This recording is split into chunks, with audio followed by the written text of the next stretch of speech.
মোস্তাফিজের ইস্যুর পর নিরাপত্তাজনিত কারণে টি-20 বিশ্বকাপে ভারতে যেতে অস্বীকৃতি এবং ভেন্যু পরিবর্তন করার জন্য আইসিসি বরাবর চিঠি পাঠিয়েছিল বাংলাদেশের ক্রিকেট বোর্ড। তারই পরিপ্রেক্ষিতে মঙ্গলবার এক ভার্চুয়াল বৈঠকে বসে আইসিসি ও বিসিবি। আর সেই বৈঠকে আইসিসির পক্ষ থেকে রীতিমতো হুঁশিয়ারি দেওয়া হয়েছে বাংলাদেশের ক্রিকেট বোর্ডকে। যদিও আইসিসি ও বাংলাদেশ ক্রিকেট বোর্ডের ভার্চুয়াল বৈঠকের পর একের পর এক তৈরি হচ্ছে নতুন বিতর্ক আর ধোঁয়াশা।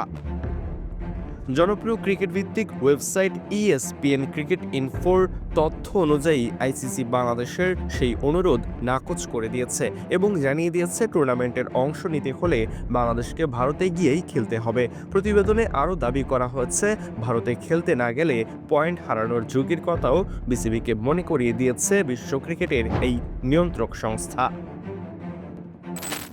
অর্থাৎ আইসিসির সোজা সাপটা মেসেজ, বিশ্বকাপে খেলতে হলে পূর্ব নির্ধারিত ভেন্যুতেই খেলতে হবে, আর এর কোনো বিকল্প করতে রাজি নয় আইসিসি।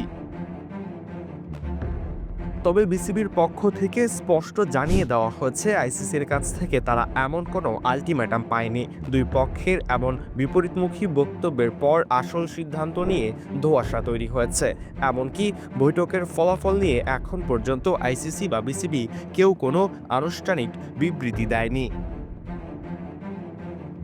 বিশ্বকাপ শুরু হতে বাকি আর মাত্র এক মাস। সূচি অনুযায়ী বাংলাদেশের গ্রুপ পর্বের 3টি ম্যাচই খেলতে হবে কলকাতার ইডেন গার্ডেনে। এখন দেখার বিষয় শেষ পর্যন্ত কী সিদ্ধান্ত নিতে পারে বিসিবি। খেলোয়াড়দের নিরাপত্তার কথা মাথায় রেখে এবার বিশ্বকাপে নাও দেখা যেতে পারে লাল সবুজের প্রতিনিধিদের।